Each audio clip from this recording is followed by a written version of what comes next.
हम लोग अब डिस्कस करेंगे ट्रांसपोर्ट ऑफ कार्बन डाइऑक्साइड। तो अभी तक हम लोगों ने ऑक्सीजन के ट्रांसपोर्ट के बारे में डिस्कस किया था। अब हम लोग यहाँ पे समझेंगे कि कार्बन डाइऑक्साइड का ब्लड के अंदर कैसे ट्रांसपोर्टेशन होता है। जैसे कि आपने देखा कि टिश्यूज के अंदर CO2 रिलीज होती है और वो लंग्स में आती है, लंग्स से बाहर हो जाती है। तो ब्लड के अंदर कैसे ट्रांसपोर्टेशन होता है, इसी चीज़ को हम लोग समझेंगे। तो ब्लड के अंदर 2 मेथड्स होते हैं। पहला तो कार्बिनो हीमोग्लोबिन का फॉर्मेशन होता है। कैसे बनता है कार्बिनो हीमोग्लोबिन? हीमोग्लोबिन और कार्बन डाइऑक्साइड मिलकर के कार्बिनो हीमोग्लोबिन बनाते हैं। आप यहाँ पे देख रहे हैं कार्बन डाइऑक्साइड और जैसे ऑक्सी हीमोग्लोबिन बनता था वैसे कार्बिनो हीमोग्लोबिन का फॉर्मेशन होता है। इस तरह से जो ट्रांसपोर्टेशन होता है 20 to 25% होता है। बाकी जो ट्रांसपोर्टेशन होता है वो होता है दूसरे तरीके से।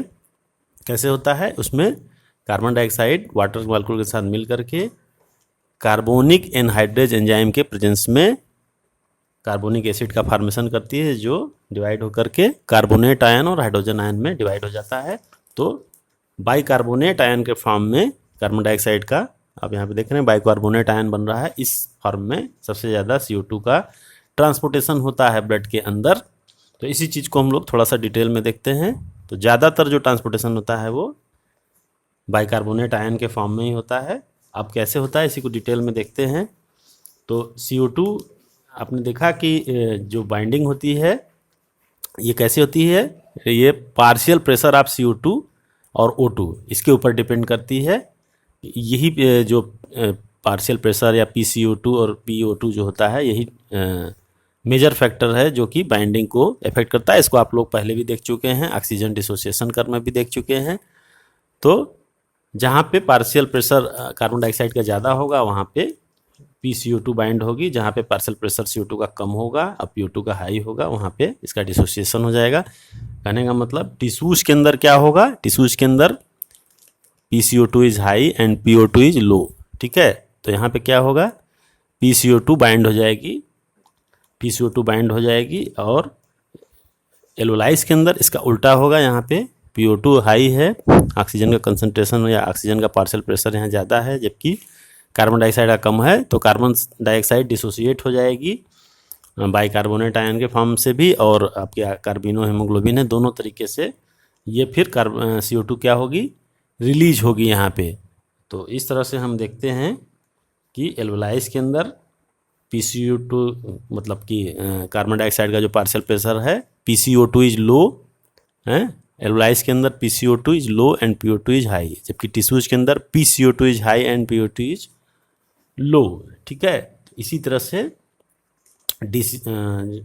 मेनली आप यहाँ पे देखिए तो जो कार्बिनो हीमोग्लोबिन बन रहा है उसके बारे में डिस्क्राइब किया गया है कि टिश्यूज के अंदर ये कंडीशन होगी तो बाइंडिंग हो जाएगी CO2 से हीमोग्लोबिन की और कार्बिनो हीमोग्लोबिन का फॉर्मेशन होगा। जबकि एल्वोलाइज के अंदर ये जो कार्बिनो हीमोग्लोबिन बना है ये डिसोसिएट हो जाएगा कार्बन डाइऑक्साइड और हीमोग्लोबिन में।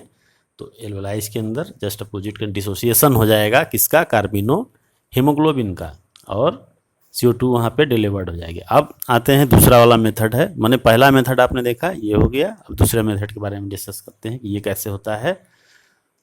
तो इसमें क्या होता है? RBC contains a very high concentration of enzyme carbonic anhydrase.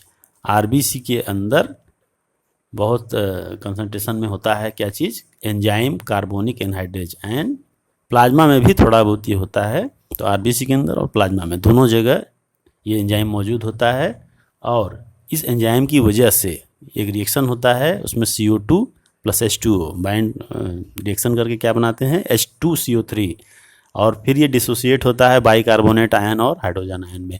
तो ये जो मेन ये फॉर्मेशन यहाँ हो रहा है, इसी फॉर्म में कार्बन डाइऑक्साइड का सबसे ज़्यादा ट्रांसपोर्टेशन ब्लड के अंदर होता है। मेजर पोर्शन यही है, 60 to 70% जो ट्रांसपोर्टेशन है वो इसी तरह से होता है।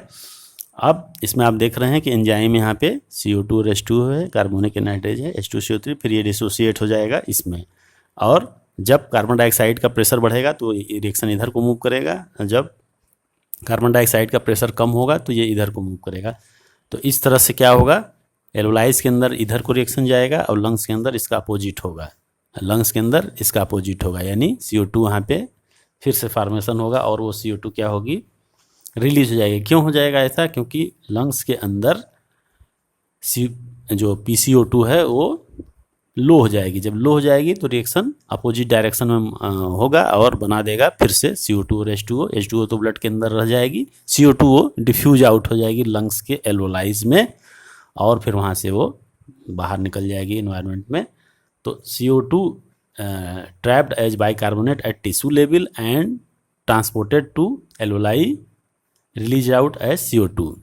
तो टिश्यूज के अंदर ये इधर को रिएक्शन होगा और लंग्स के अंदर इधर को मूव करेगा पूरा रिएक्शन, और इस तरह से CO2 का जुड़ना और CO2 का रिलीज होना, ये आप समझ गए होंगे कि कैसे होता है। और मेन जो होता है तरीका वो CO2 के कंडक्शन का, ट्रांसपोर्टेशन का, वो यही वाला होता है। ये भी होता है मगर ज़्यादा यही होता है, ठीक है। तो इस तरह से अब अगर हम एवरेज निकालें तो 100 ml of deoxygenated blood delivers approximately 4 ml of CO2, ठीक है। तो 100 ml of blood, 100 ml of blood जो होगा 4 ml ऑफ क्या चीज रिलीज करे, कंडक्ट करेगा CO2 इन एल्वोलाई। एल्वोलाई के अंदर अगर 100 ml ब्लड आ रहा है तो 4 ml CO2 को रिलीज कराएगा। ये इसका एवरेज रेशियो है। और जैसे कि आपने ऑक्सीजन के बारे में देखा था तो उसमें 100 ml आप ऑक्सीजनेटेड ब्लड जो था वो डिलीवर करता था 5 ml ऑफ O2, लेकिन यहाँ पे 4 ml ऑफ CO2 है। तो इस तरह से ये पूरा आपने देख लिया transportation of oxygen and carbon dioxide.